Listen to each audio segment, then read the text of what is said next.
bien dans son job, parfois même trop bien dans son job. On va parler d'addiction. Alors c'est un sujet tabou dont personne ne parle en général. Les addictions, c'est les drogues, ce sont évidemment l'alcool et toutes sortes d'autres choses dont on va parler avec Alexis Péchard. Bonjour Alexis. Bonjour. Vous êtes président et addictologue dans votre entreprise, celle que vous avez créée en 2014, CEO de GAE Conseil. Alors c'est une toute petite structure, mais sur laquelle évidemment vous vous appuyez sur 30 spécialistes. On est un peu plus de 35 spécialistes aujourd'hui qui travaillent effectivement dans nos équipes et qui accompagnent des structures privées, publiques de toute taille et de tout secteur professionnel dans la prévention primaire, secondaire et tertiaire des pratiques addictives.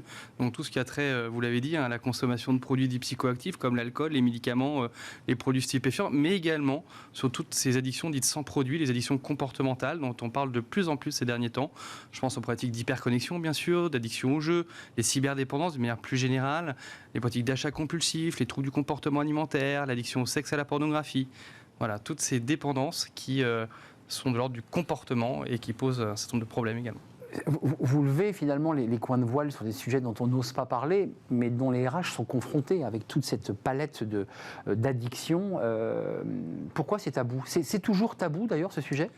Alors un petit peu moins ces derniers mois du fait de la pandémie qui a malheureusement affecté la santé psychologique des Français, des actifs bien sûr, des télétravailleurs de manière encore plus accrue bien sûr, et où effectivement on a vu un accroissement très important des pratiques addictives chez les salariés ces derniers mois. Il y a différentes études qui ont été menées sur le sujet. Alors confinement certes, mais pas que. Addictif, ça commence par quoi ? Par l'alcool, par l'excès d'alcool le soir parce qu'on est tout seul et qu'on picole un peu ? Exactement. On avait mené avec l'Institut Odoxa pendant le premier confinement une étude sur l'impact du confinement et du télétravail sur les pratiques addictives. C'était 5,5 millions de personnes qui ont augmenté leur consommation d'alcool, plus de 22% qui ont augmenté leur consommation de médicaments psychotropes et notamment de médicaments anxiolytiques. C'est près de 25% qui ont augmenté la consommation de tabac, 27% pour le cannabis, plus de 50% qui ont augmenté leur temps passé sur les écrans. C'est vraiment l'ensemble des pratiques addictives, malheureusement, qui ont augmenté en termes d'usage et de pratique. Alors, on se souvient, j'ai en tête ce débat chez Boeing, je crois, sur les pilotes d'avion qui prenaient de la cocaïne. Ça avait été soulevé. Alors ça, c'est des cas les plus médiatiques. Comment ça dérègle la vie au travail, ces addictions ? Parce que c'est vrai que le cannabis, c'est vrai que l'alcool, ça dérègle finalement les relations qu'on a avec les autres. Alors avant de dérégler, il y a quand même un facteur extrêmement social et on n'est pas extrêmement clair, et notamment sur le sujet de l'alcool. Pourquoi ? Parce que c'est quelque chose d'abord qui festif, convivial. Et en fait, la consigne qui ne se dit pas, qui est inconsciente, c'est consomme, mais consomme comme tout le monde. La personne qui ne consomme pas, globalement, on la met de côté parce qu'elle nous embête. La personne qui consomme trop et qui serait dans une situation de dépendance, elle nous embête également. Aussi. Donc il faut consommer, mais comme tout le monde. Et puis, à partir du moment où on arrive effectivement dans la spirale de l'addiction, vraiment dans cette maladie chronique, à ce moment-là, dans l'entreprise, on résume souvent la situation en disant que c'est la personne dont tout le monde parle, mais à qui on ne parle plus. C'est-à-dire que c'est vraiment le secret de Polichinelle, mais plus tant que ça, finalement. Et puis, il y a un phénomène d'inclusion au départ, et jusqu'au moment où on n'en peut plus, et où là, effectivement, c'est plutôt un phénomène d'exclusion. Et c'est à ce moment-là où ça remonte plutôt au bureau du DRH qui découvre une problématique qui dure depuis souvent des années. Et c'est dans ces situations-là où des DRH nous sollicitent pour des accompagnements un peu en mode pompier. Et on est au bord du gouffre. Vous arrivez un peu trop tard parfois, non ? Parce que la personne a déjà... Parfois, effectivement. Très avancé. Parfois, alors très avancé tant sur le plan des conséquences, sur le plan du travail, que sur le plan de la santé. Évidemment, je pense à un collaborateur. C'était une grande marque de luxe qui nous avait sollicité, problématique alcool. Collaborateur, 25 ans d'ancienneté dans cette maison, grande maison française. Accompagnement mis en place, financé par l'employeur. Nous sommes arrivés trop tard. Pourquoi ? Parce qu'il y avait des conséquences trop importantes liées à sa consommation d'alcool. Et une fois le sevrage réalisé, nous avons découvert une démence précoce chez un monsieur à peine 55 ans, démence précoce induite par sa consommation d'alcool. Mais ça veut dire aussi, sans incriminer ce groupe de luxe français, que l'ensemble de la chaîne et des sonnettes d'alarme n'ont pas été tirées. C'est-à-dire qu'on savait, c'était quoi, une forme d'alcoolisme mondain, il avait plutôt une bonne place, comme on dit, on n'ose pas le dire ? Alors on n'ose pas le dire, et puis surtout, la première tendance, la première réaction, c'est de se dire qu'on va pour aider, on va vouloir faire à la place de l'autre. On va pas vouloir être dans une situation de délation. On a la crainte que on va être le mauvais collègue, on va être la mauvaise personne. C'est vraiment tous ces freins qui font que on n'aborde pas le sujet. Et au contraire, je rappelle souvent que c'est ce déni collectif de l'entourage professionnel qui vient alimenter le déni de la personne en n'abordant pas le sujet. Au contraire, on vient valider sa pratique addictive. Donc le conseil que vous nous donnez, parce qu'on a souvent eu des collègues qui étaient parfois trop dans le cannabis, parfois trop dans certaines problématiques, c'est quand même aller voir les DRH pour dire je le fais pour l'aider.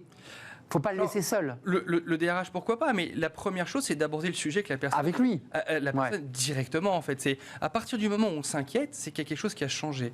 Et donc, ce quelque chose, il va falloir le verbaliser, l'objectiver en disant qu'est-ce qui a changé, c'est quoi cet écart, qu'est-ce qui nous inquiète et pourquoi. Et puis, à partir de ce moment-là, il y a plein de ressources qui existent en entreprise. Il y a les drogues. Vous parlez des polydrogues, puisque l'alcool, à forte dose, est aussi une drogue. Elle fonctionne comme une drogue. On est accro.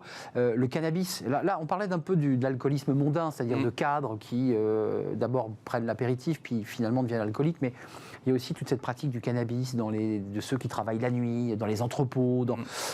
Comment on fait là? Il faut faire de la prévention, on colle des affiches, on met des caméras. Comment ça se passe? Parce qu'on sait qu'il y a une pratique de consommation de drogue sur les lieux de travail. Le cannabis aujourd'hui est le premier produit illicite consommé en France, et bien sûr et donc en milieu professionnel.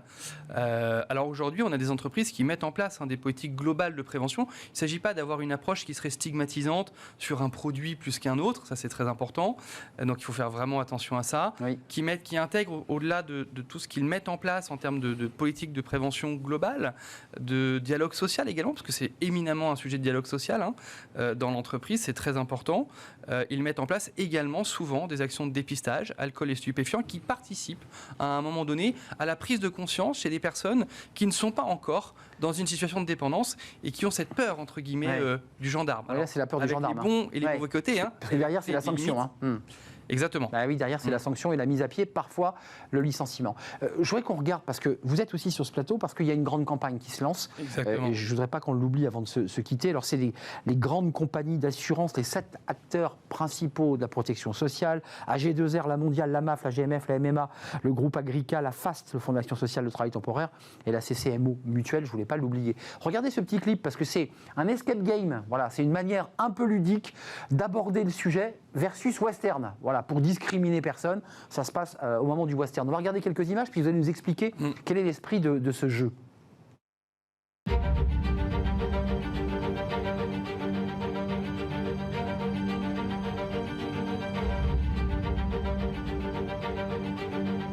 te présente le nouveau shérif, Annie Cassidy.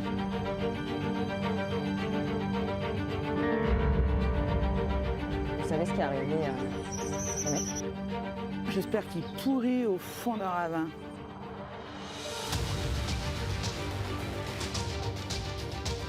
Regardez-moi la finesse de cet ouvrage.